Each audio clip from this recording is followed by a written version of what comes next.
In a couple of weeks' time, new homeless figures for England are out, spanning the last quarter of 2014. Whatever they are, the onslaught on those who sleep rough continues.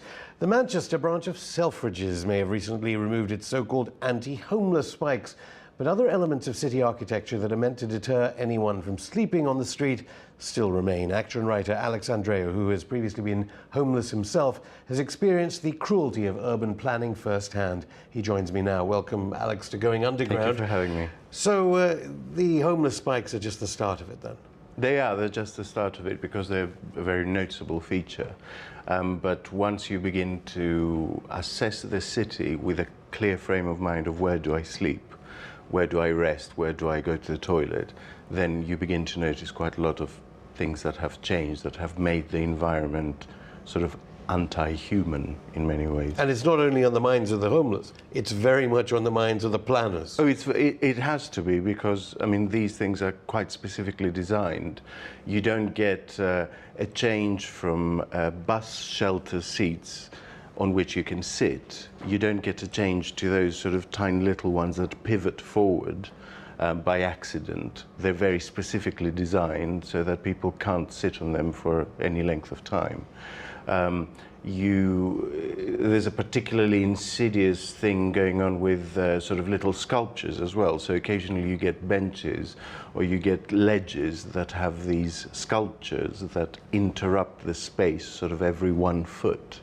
And you think they're a design feature, but actually they're also a feature that prevents people from lying down. So if you look more closely at street furniture around what every aspect is designed to... Not every aspect, but a lot of aspects. I was recently reading a big article in a sort of gardener's magazine about how there are particular types of shrubs which are very low maintenance and very thorny, and they can protect small spaces, sort of little corners and enclaves and things like that, from people sleeping there. I mean...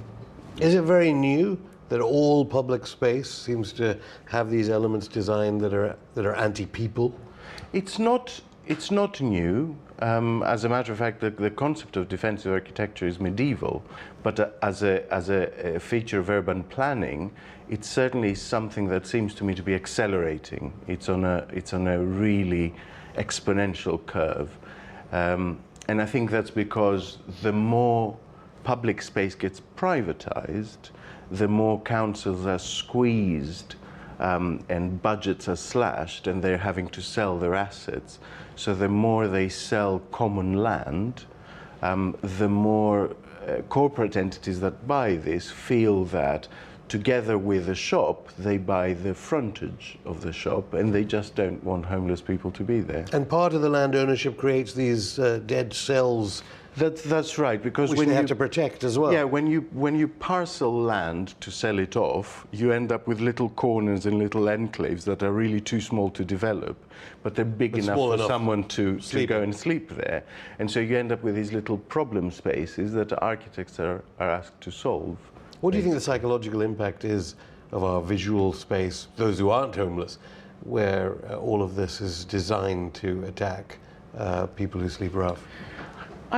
I think that even though it might wash over the conscious part of your mind, I think our bodies experience it. I think, you know, for soft human bodies to exist in spaces that are unwelcoming and hard, it makes us more hostile. Do you think people realize this, or they just look at those homeless spikes and think, well, that's very obvious? I think people notice it because public space becomes so squeezed, so that, you know, I mean, when it comes to lunchtime and you want to go somewhere outside to have a sandwich, it becomes quite difficult to find space to sit.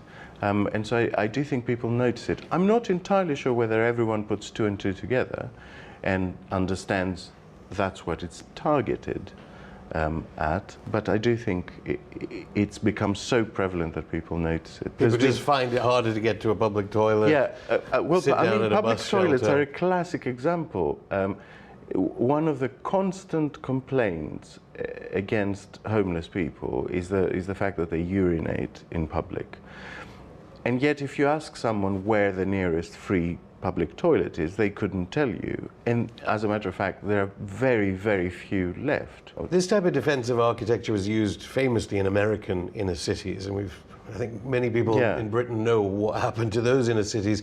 What can be done here to stop our cities becoming full of this privatized space and with the absence of public? I think what is needed is a change of attitude. I think what is needed is a cherishing of the public space.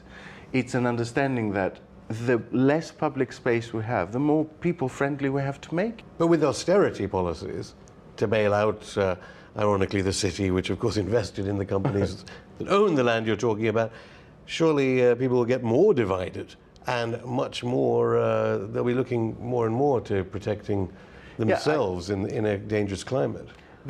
There's a tendency to feel that you're in competition with people that are lower down the pecking order than you are, but there is a tendency to think that, and I think it's encouraged by the media. When I published the piece, a lot of the comments, in The Guardian. a lot of the comments underneath were along the lines, well, yes, it's cruel, but I can understand. I mean, I wouldn't want someone sleeping in my doorstep.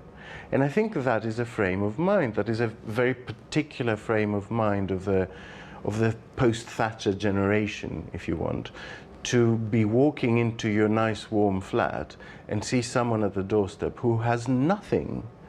And the only question you ask yourself is, how does their homelessness affect me for the 10 seconds it takes me to get into my building? That's quite an unsavory thing. Alex Andreou, thank you. Thank you. Protesters have taken over central London to demonstrate against the UK's treatment of rough sleepers. There have been reports of scuffles between the police and activists, although no injuries have been reported. The protesters are calling for no more deaths on our streets. It's part of an international campaign aiming to raise awareness of and show solidarity with those struggling on the streets. RT's Laura Burden-Manley is there. Laura, tell us what's going on now where you are. Well, I'm currently in the centre of Soho. We have finished, the protesters have finished the demonstration. Now, there is a bit of a standoff currently taking place between some of the protesters and the police. There's a police van just beside me, and they're calling from a squat just behind me where they finished the demonstration for them to leave immediately. Now, it seems quite surprising the police did comply and they started to walk away as there was possibly a scuffle.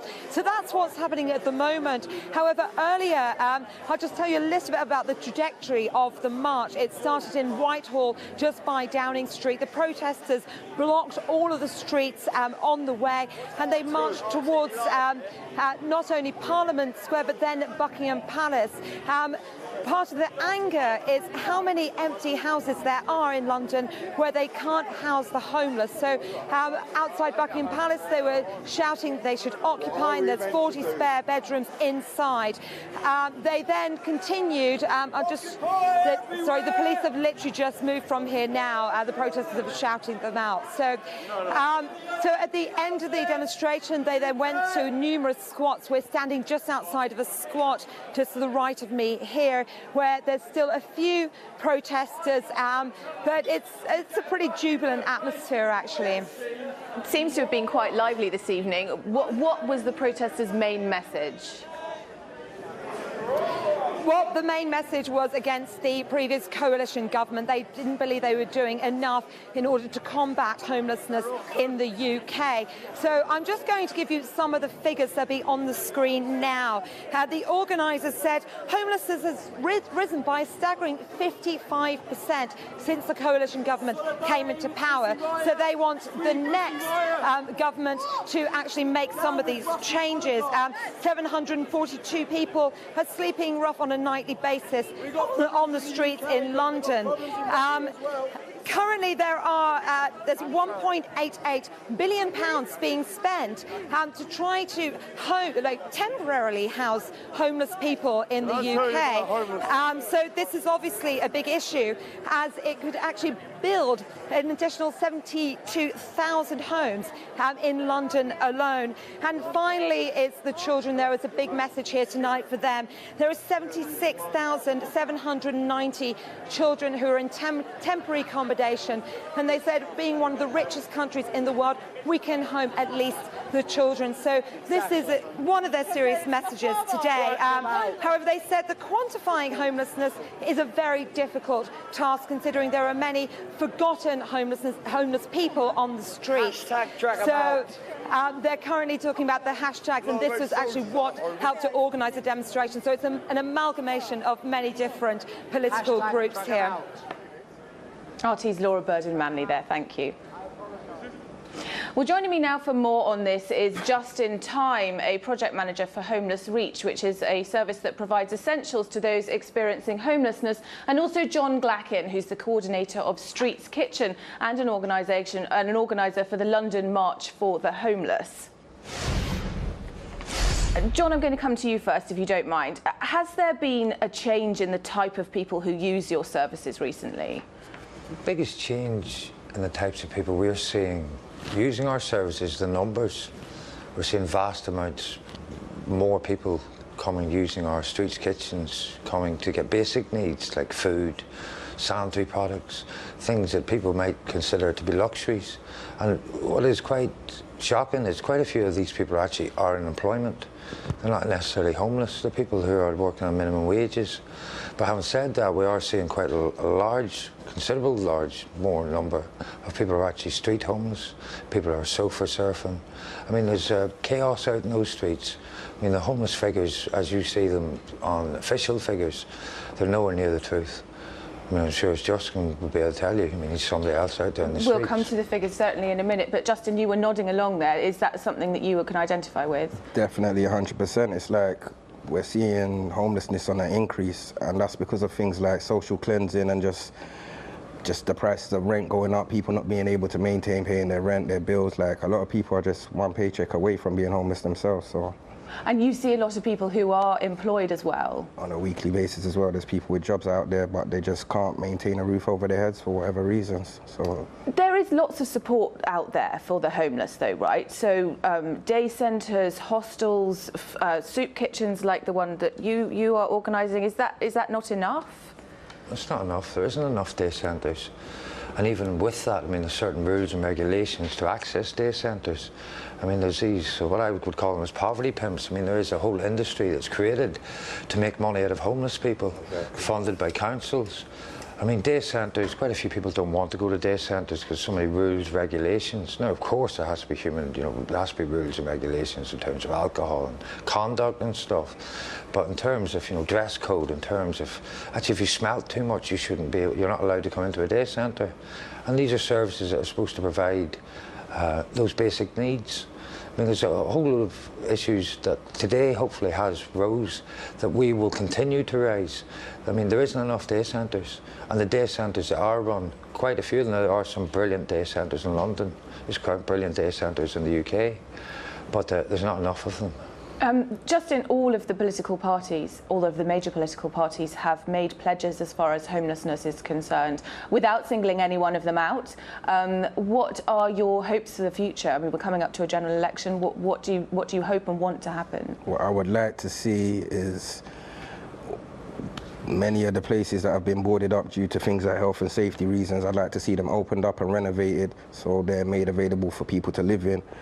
As for people that are on the streets, I'd like to see us take on the housing first approach, like kind of what they did in Ohio. So you take people directly off the streets, put them into a home, and then if they need things like drug counselling or other stuff, provide those services after, instead of providing them prior to housing the individual.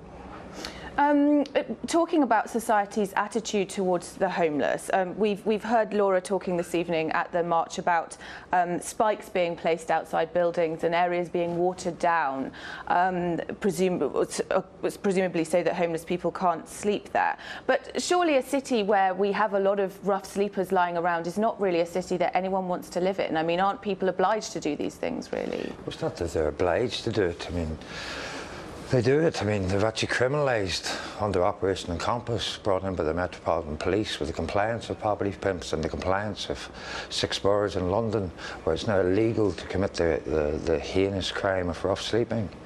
I mean, it's strange. I mean, I'm watching just your intro to, you're showing these people who look boisterous, they look like, you know, it looks dangerous. We had a wonderful march, a brilliant march. I can understand the anger of some of those people today. I mean, 5:30 this morning, their windows were broke through illegally by bailiffs. They were kicked out of a squat, and from that squat, we were able to, you know, cook food. We were able to service the homeless community. So there is some anger against the police, and quite justifiably. I mean, these are the same police force that are criminalising rough sleepers. So I mean, it would be good if media could actually maybe stop concentrating on things like this. It does look a bit boisterous or whatnot, and actually look at the real issues that are going on. I mean, if those cameras want to walk around Soho just a few minutes away, they'll see rough sleepers. I mean, that's what we need to be talking about. I mean, talking about, you know, boisterous behaviour and understandable anger at the police. And the police have moved away, because squatting is still legal, and we hope, and we hope it continues to be. I mean, for example, there's 10 empty homes available for 1 homeless family, UK-wide. I mean, that's ridiculous. These homes, or these buildings, need to be opened again. I mean, I know me and Justin, we want to talk to councils, and I would encourage councils to start speaking to Homeless Streets and Streets Kitchen to give us empty properties that the council own, rather than selling them off for profit, rather than giving them to wealthy speculators, rather than giving it to people who won't live in those premises, like Chinese oligarchs or Russian oligarchs. No, give us a chance, and tell you what, we can actually make a big change in life. OK, John and Justin, we're going to have to leave it there, but thank you very much for coming in and telling us the real story. We really appreciate it. The government is falling short on its promise to battle a housing crisis across England. As new figures show, there's been an average shortage of over 60,000 homes built each year. The National Audit Office is calling for more to be done, as the number of homeless people in the country stands at over 250,000. At the same time, buildings sit empty for years, and one group in Oxford is determined to make use of them. But they're facing a legal challenge. RTK's Isa Ali explains. This building is changed a life, you know, but we have everything now, hot water, energy, not rain, and no problem now, find a job and change life. That's the impact this previously empty building in Oxford is having on the lives of the city's homeless community after it was occupied by campaigners and turned into free accommodation over the cold winter months. Temperatures have already reached sub-zero levels. Organisers of this occupation say that this place provides shelter and a place to rest, but that it also points to a deeper problem of the housing crisis here in Oxford. Can't wait for someone else to open up a shelter, so a group of us decided it was time to do it ourselves. Elise is one of a number of local residents leading the occupation and conversion of the building into a shelter. She points to the difference it's making to the lives of the homeless in Oxford. A big stumbling point for people who are homeless is moving on with any kind of employment or going into further education is difficult if you don't have an address. And this provides an address, even if it is temporary. We have a lot of skilled people living here, and we have people who have jobs who are homeless. We have a couple of chefs. So it really is ordinary people being affected by the housing problem now. Iffley House is owned by Oxford University and is one of up to 300 thought to be lying empty in the city, while local homelessness had soared 50% at the last official count just over a year ago. The building's due to be demolished to make way for new student accommodation and has been lying empty for months. Yet the Mid-Counties Co-op group, who rent the ground floor of the building, began legal action to kick out the homeless people living there. But after a standoff with the organisers, they appeared to back down. They told RT, "We're very confident that we can agree an amicable arrangement which allows Iffley Open House to operate as a homeless shelter until we're legally required to hand the site back to our landlord. As a cooperative society and supporter of the Gatehouse here in Oxford, it was really important to us that we reach the right outcome for the people staying at the Iffley Open House. We're very confident of reaching a successful agreement." Despite this, the co-op will request a repossession order at court tomorrow to ensure, they say, those staying in the building leave when the lease expires at the end of April. But the organisers remain cautious. Tomorrow's hearing means they could face eviction, but they vow to keep fighting. For Radek and his friends, though, the more time they're allowed in this makeshift shelter, the better. Come see a bedroom. Yeah, thank you. Yeah. This bedroom. You know, living a street and living after we living a tent. But now we have a bedroom and it's better. We are looking now a job, a work, and starting a new life. This bedroom is changed my life and my friend's life.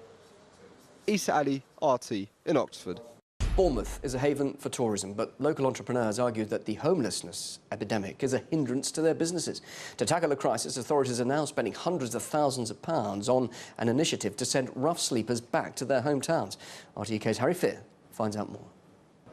So beautiful Bournemouth by the seaside is investing almost £200,000 in a new crackdown on homelessness. It's paying for one-way rail tickets for rough sleepers to go elsewhere. It's part of the council's policy, assertive engagement. It's hired 2 new staff onto its rough sleepers team who wouldn't talk to RT. One is tasked with encouraging the homeless to move along, supposedly reconnect with family or friends elsewhere. Well, if they're going back home, I guess that's good. So they're basically giving it to somebody else to be their problem. Short-sighted and a bit selfish.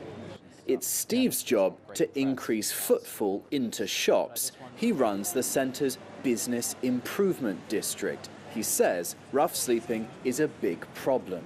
It's really inappropriate for the business community, I think. They congregate in the town centre and they're sleeping in shop doorways, not only at night but during the day. It's really just saying to these people that, look, you know, if you're from Liverpool or Leeds or Bristol, if you go back to where you're from, then you can get some help. Well, in my case, there's nowhere to go. They would send me back to somewhere I had a local connection, but my family don't live in this country. Matthew was a taxpayer. He spent the last 10 years on and off homeless. Great for business, great for tourism.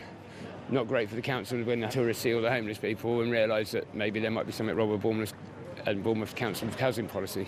The council tells RT it wants to help individuals' issues for the long term and that reconnection can be best to help some get the services they need. On housing, it says it has also increased funding for rent deposits. But the council's been in trouble before. Last year, it was petitioned by thousands to stop playing bagpipes music and Alvin and the Chipmunks during the night to drive away rough sleepers. One expert suggests aggressive policies hurt the homeless, risking their safety and mental health, and that there's another way, that those affected work together. We found that the local community in most of the boroughs that we've worked in actually supports the rough sleepers. So it was setting up that they would go a little bit further away from the cash point machines so people weren't being worried. It was just sharing the information and the insight of what the local community and the businesses are concerned about, which is around their welfare, and the rough sleepers, their concerns about not being too far away from being able to be seen for their safety and welfare. So in reality, the concerns are exactly the same. It's just all the sides are not talking to each other. Ultimately, for Matthew, the train fares scheme feels really just like the latest bullying scheme. They're not going to be handing out many train tickets because people haven't got anywhere to go. If they had somewhere to go, they'd go there. If they're sleeping in a shop doorway, it means they've run out of options. It's not a case of get on a train, there's somewhere I can be. You know, all you got to do is walk to the motorway, get your thumb out, hitch to where you wanted to be. If there was somewhere you had to go, you'd be there. You wouldn't be sleeping in a doorway with one eye open, terrified someone was going to pee on you or hit you, which is what happens. Harry Fear, RTUK, Bournemouth.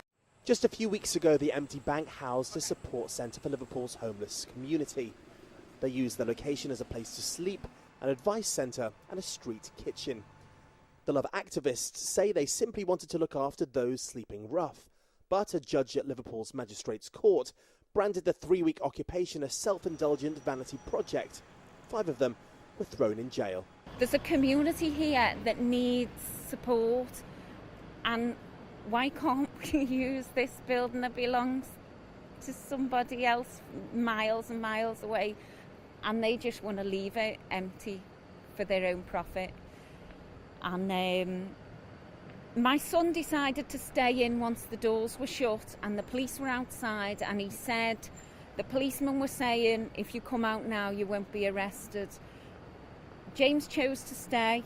He chose to highlight the cause. With 2 of the activists still in prison and 2 in a young offenders institution, their message is clear, focusing on the lack of support for the homeless, questioning abandoned property in the UK and government austerity. So Chelsea, you were sentenced to 10 weeks. You did just 1 week and were released on appeal because you weren't a political activist. Is that right? That's right, yeah. I went in for somewhere to sleep at the time because I was homeless, and I wanted to kind of help out with other homeless people, because when I was younger I always dreamed of helping out at soup kitchens and things like that. And what do you think of the others who are still inside?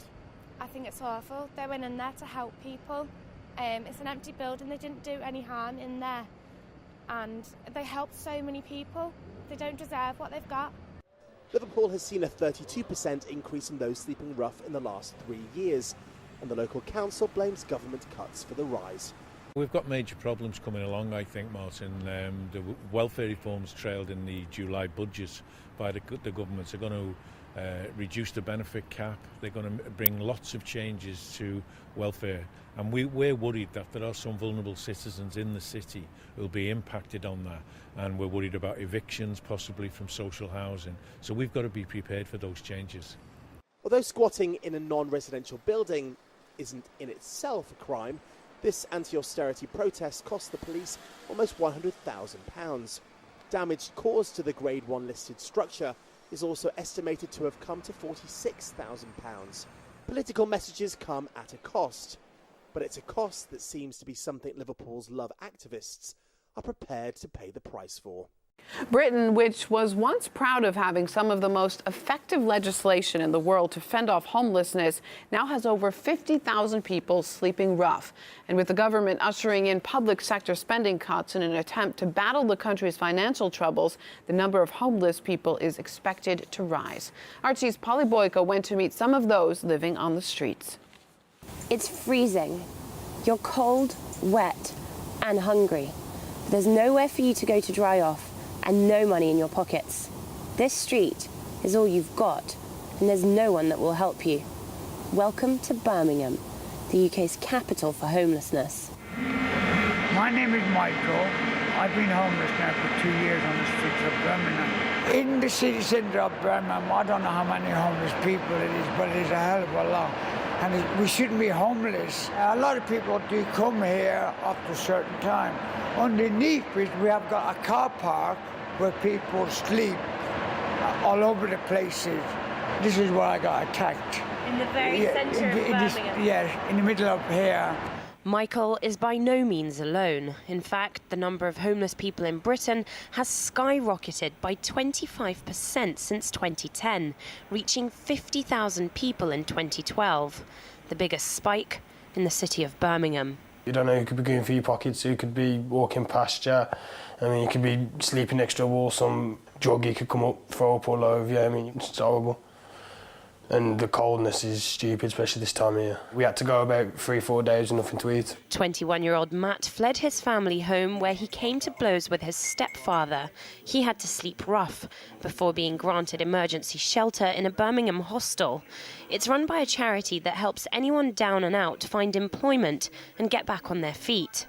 I'm always looking for work and whatnot because I'm on the dole now. Like, I haven't got no job or anything like that at the moment, which I'm trying to get. It's Daniel's second stay at the hostel in 3 years. After growing up in and out of foster care, he struggled to keep a roof over his head. You've got to do whatever it takes to find somewhere to sleep, find money, help and support. It's the scariest thing, waking up knowing that you've still got to face it all over again. There just isn't enough low-cost housing available, and with unemployment rising, hostels just like this one desperately need to expand. The figures from the local authority of people presenting as homeless have increased on average by about 400% a month. For the growing homeless community, squatting in one of the city's 12,000 empty homes used to be an option.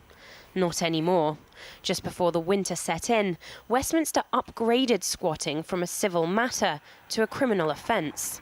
Predictions that it would translate to more rough sleepers on the streets came true. There are a lot of deprived areas in Birmingham. There are a lot of people that don't have work in Birmingham, and I suppose with it being such, at one time, an industrialised centre, there are working class families, but those jobs just don't exist anymore. So I suppose that the poverty is just sort of breeding further poverty. And there is a big mix of people in Birmingham. The population's expanding, the housing stock isn't. You know, it's reached that point where it's just spilling over and can't cope anymore. And with more government budget cuts kicking in after April, many more Britons are predicted to slip through the net as the housing crisis escalates. Polly Boyko, RT, Birmingham. 4 anti-begging posters linking homelessness to drug use, fraud and alcoholism have been banned by the Advertising Standards Agency. The initiative, set up by Nottingham City Council, urged members of the public not to give money to rough sleepers. 7 complaints were received by the watchdog, which concluded the posters had reinforced stereotypes and were likely to cause serious offence. The local authority denies the campaign depicted homeless people negatively, despite more than 2,000 petitioners claiming otherwise. Well, this isn't the first time Nottingham Council has been criticised for its tough approach to rough sleepers, and it's not alone. RTK's Harry Fear takes a look at aggressive tactics used by local authorities. Well, yeah, I mean, rough sleeping's been increasing kind of year on year, really, since about 2010. As those services occur, as the safety net is taken away, people are hitting the street in more crisis. In Nottingham, rough sleeping's now at an almost 20-year high. Since 1998, it's the highest figures we've ever had. It's the last 6 months, really. I think that's been the shocking, the largest increase, really. But the city's not alone. Across Britain, rough sleeping's increased steeply by 30% in the last year. Homelessness is rising in some areas. What then are the frontline challenges faced by rough sleepers in this era of austerity? Well, there is a nationwide theme dealing with the latest aggressive tactics by local authorities. Among them, the seizing, destroying of sleeping bags. They take your blankets, they take your sleeping bags. The other day, all the people that sleep under the tree, they had all their stuff taken away, thrown away in bags and put onto the van that comes past. So rough sleepers often hide their possessions during waking hours, but they're still sought out. In front of us are 2 people in high-vis jackets who have just been looking for people's things. So this sort of air conditioning unit, can you see it's got like 3 feet to the wall? You think from the front it's stuck to the wall. Sure. They know it isn't, so they can hide their things behind their ID, paperwork. It's all being destroyed. So, which then means we're back to square one, which could mean for somebody another 6 months on the streets. So why the designs to destroy? Part of it is health and safety. When you're hiding your stuff so close to a children's playground, all you need is one inquisitive child to run around the corner and then they've pricked themselves. And the other part is just this continuous sort of agitation so people don't settle anywhere. Sounds like being actively unhelpful is the modus operandi. They're not getting help with their benefits. They're not getting help with any knowledge or learning classes. They're scorned on about carrying possessions. You can't sit there. You can only sit over there. You can't congregate. And this comes from the police. This comes from the councils. This comes from private security firms. This is a tactic and a policy employed to try and get rid of homelessness. Like, out of sight, out of mind. Some councils are destroying rough sleepers' tents, using public space protection orders to ban sleeping in doorways and sitting near cash machines. Others are fining those that beg £50, refusing to register the homeless and instead handing out how to survive on the street leaflets, or telling clients to search Google for a solution to their problems. Other councils do better. Nationwide, there's a hodgepodge of prevention, support, enforcement. This, quote, unacceptable variation was criticised in a parliamentary report last month. It blasted some authorities' approaches.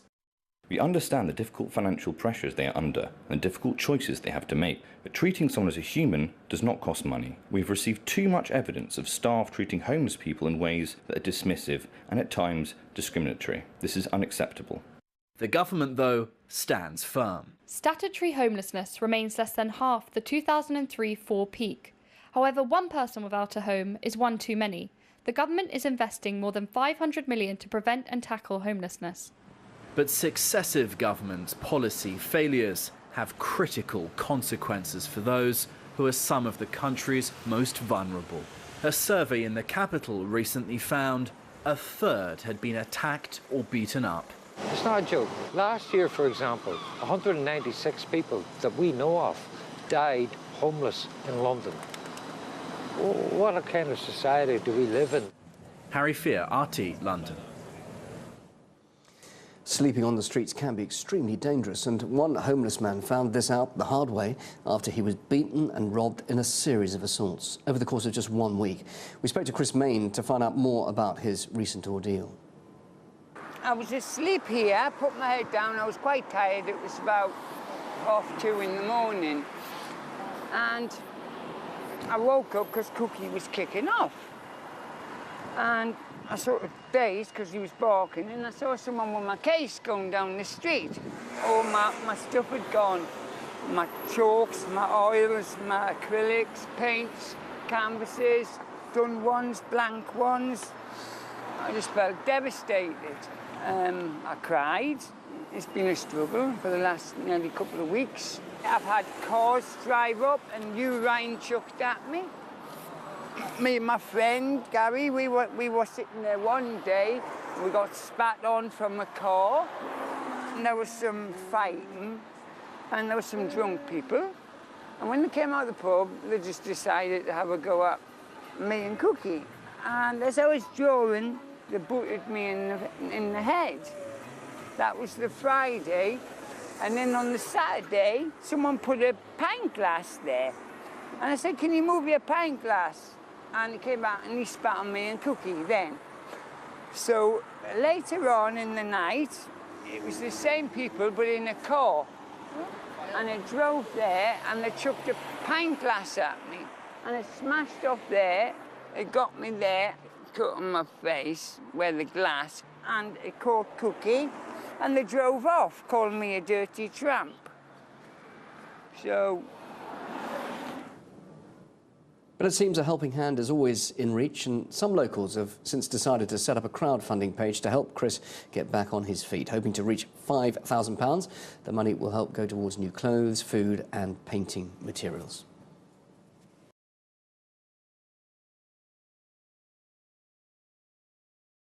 My name's Simon Wood and I'm 41 years of age. My name is Peter Finnegan and I'm 34 years old. I first became homeless through drinking. I had a drink problem. Left children's homes at 15. Out into the street, that was it. This lovely young woman, she seen me upset and distraught and that, and she asked me what was up, and I explained that my shoes had fell apart because of the rain and someone's robbed my stuff again, and it's just a goddamn joke. I've even had cardboard robbed from underneath, mate, it's really bad.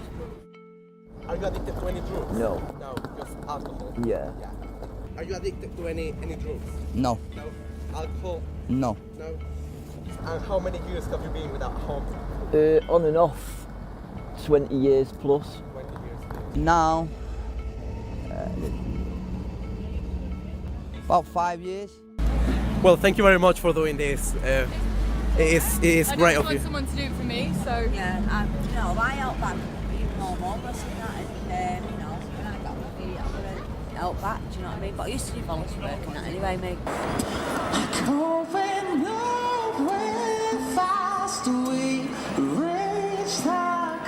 My name is Alexander Georgiev and I'm 17 years old. Right. How much of a problem do you think homelessness is in the UK? I actually think it is a bit of a great deal because there are a lot of people who are unfortunately not fortunate enough to have homes, and in a current situation they're just outside and under the shelter of the sky That's the only thing. But yeah, I think unfortunately that I can still see that it's, you know, it's inhumane to help people, which is kind of fearful in my opinion. I think it's a big problem because we're supposed to be living in one of the most richest countries in the world, and for the most richest country, one of the most richest countries, there's a lot of homeless people. Do you ever give money to the homeless? Yeah, I do give money to the homeless people because there was a stage in my life when I used to be homeless, so I know what it's like when you've got nowhere to stay. If you haven't got an address, you can't get any benefits, so it can be really hard for you being homeless. What is the most common misconception about homeless people? Is that we're all drug takers and drug users? Drugs. Drugs, yeah. Yeah. And recently spice. Right. Do you think homeless people take drugs? Not all, definitely not all, but I'd say quite a large percentage if we're including alcohol in that. So I usually give out free haircuts.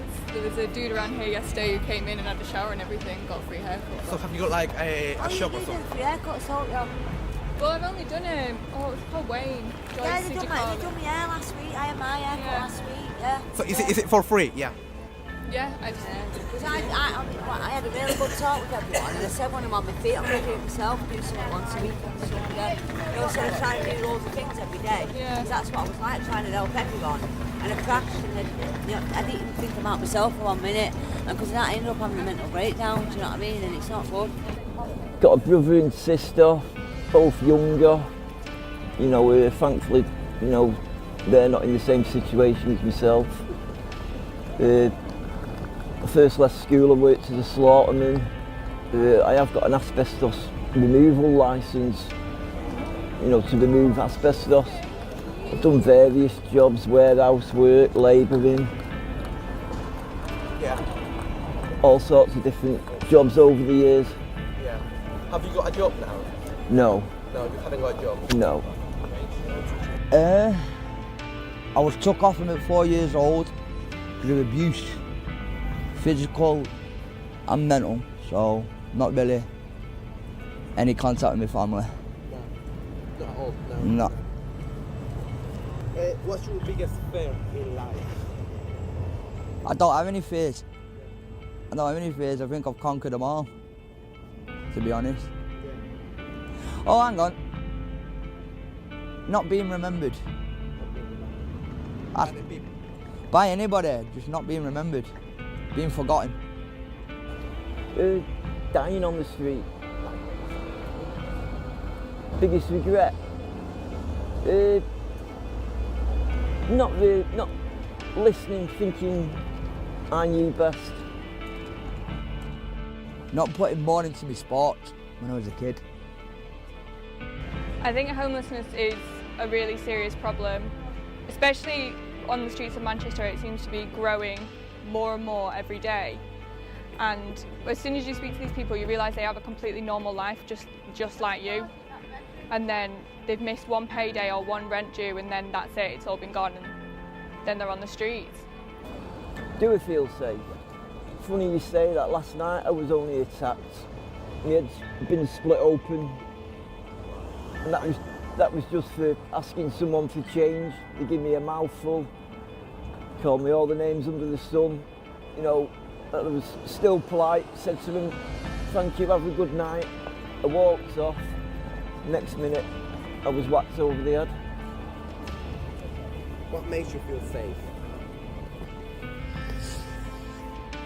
My fists. The council, they took photographs of all my furniture, and they were going to take all my furniture, and my daughter went, nah, my mum having that, my mum said I could have that. But they won't let her keep the house. So have you got any contact with your family?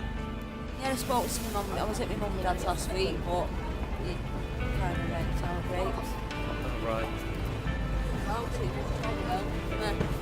We were homeless on and off for 12 months, and they were really took 12 months? Yeah, they kept me in the house, they didn't want me out, they locked me in, and I was in there 5 days, and I had to get the police to get out. There's different reasons why people become homeless. Some people become homeless because they might lose the job, they might get evicted. Some people also, it can be a rebellious thing, like sometimes a lot of young people are homeless because they fell out with the parents, and what they do is sometimes they can cut the nose off to spite the face. So they say, you know what, well, I'm going to live on the streets then, and then sometimes they go that way. What is the hardest thing about being homeless? Being ignored, really. Yeah, you know, I know it must be annoying because there's that many homeless people asking for money, but the way they look at you, you know, like they're just studying you, really. You know, at the end of the day, I prefer them to tell me to F off than ignore me. You know, at least, you know, at the end of the day, I'm still human. Where would you like to be in a year's time? Like from today, in a year's time? In some sort of property. In my own business, running my own business, my own boss. Yeah. What would you like to do? What would be the perfect job for you? Children's entertainer. But as in, on a grand scale of things, like, I got the idea from Americans, really. The Americans have, like, you have special guests turn up to birthday parties and stuff like that, like Batman will turn up, or Superman. Yeah. Over here, they don't do that as much. No, you know what I mean? They don't do that, so I want to start it over here. Yeah. And like, but not just do it for kids, I've been doing it for adults as well. Yeah. So for instance, I don't know, if you're like a big fan of Marilyn Monroe, she'll turn up to your birthday party and sing to you happy birthday. Marilyn Monroe, a lookalike of Marilyn Monroe, will turn up to your birthday party and perform happy birthday for you. But on all sorts of things, it depends. If you're a Star Wars fan, I'll have Darth Vader turn up to your party. If you're a Bond fan, I'll have a 007 lookalike turn up to your party. So what's your favourite cartoon, if you have? Marvel, comics. Marvel and DC. Oh, can we just get that? That's pretty cool. When did you get that? About 2 years ago. 2 years ago. That's pretty cool. How much was it? 30 quid, that. 30 quid. It's DC, that. Yeah. DC Comics, I'm getting my whole arm done eventually. That's all going to be DC, and that's all going to be Marvel. What do you think are the main reasons people become homeless? The main reasons? Unfortunately, there's a great spectrum of what I think is a reason to become homeless. Some people, obviously, after the army, you know, maybe they've let themselves go over a bit or something, and then they end up, unfortunately, in the street. Others, it may have been own, you know, kind of fault, but others, they may be completely unfortunate, you know, born that way, born in a certain way where you just have that fate. So what pisses me off the most, you know what I mean? You got to carry all your stuff around, you get your stuff nicked in it. It's just a joke. Well, I tried to get you like a sturdy bag to aid with the carrying. Yeah. I'm going to try and get a little. They had rucksacks in the sale. Well, that got stolen and all. I bought a rucksack the other week. Got all my little toiletries in it, and that got robbed and all. There's a sleepwalk put gone. Just a joke. But a support worker, I'm going to go and see it again tomorrow, and she's trying to get me a flat. Yeah. Because I won't go on them bed sits because they're full of drunks and that. They start booting doors in, and I mentally can't deal with things like that. I've got psychosis and I can't deal with things like that. It's too much for my brain. What is the best thing that happened to you this week?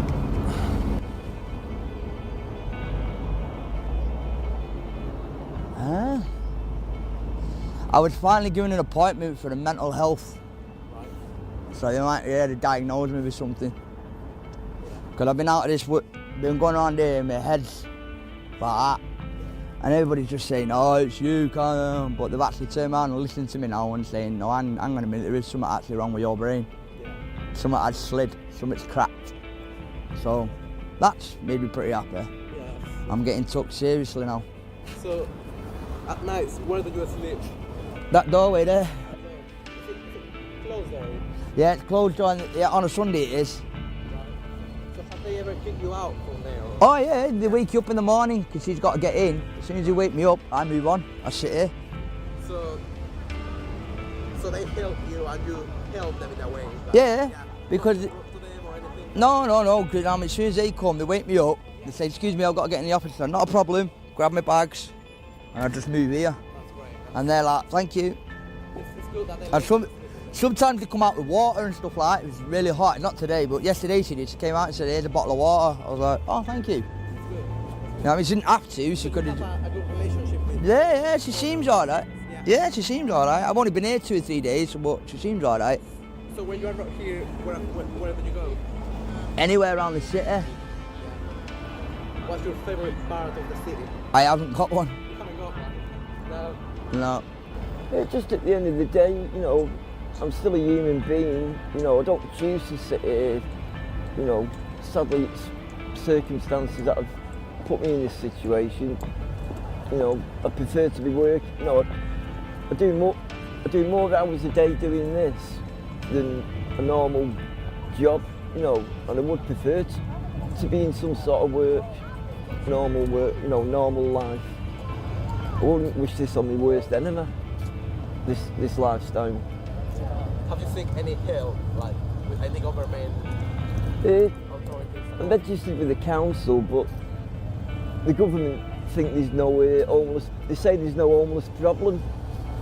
Would you ever give money to the homeless? I would, yes indeed. Because I think it's only fair to help. So I only think that, well, basically, the person who I look up to the most is Michael Jackson, sorry to mention, but I believe following his footsteps, the best thing would be to help others. I think that on a daily basis, it can vary depending, because some homeless people, like there's a homeless man sometimes that you see there, but he's not here today, and he makes like ashtrays out of cans. He gets cans off the street, and what he does is he gives out the cans and asks for a small donation. So it depends really. I'm not 100% sure, but I think it depends. I think some probably can get about £10, some might make up to £20, some might make £100. So it depends, it varies.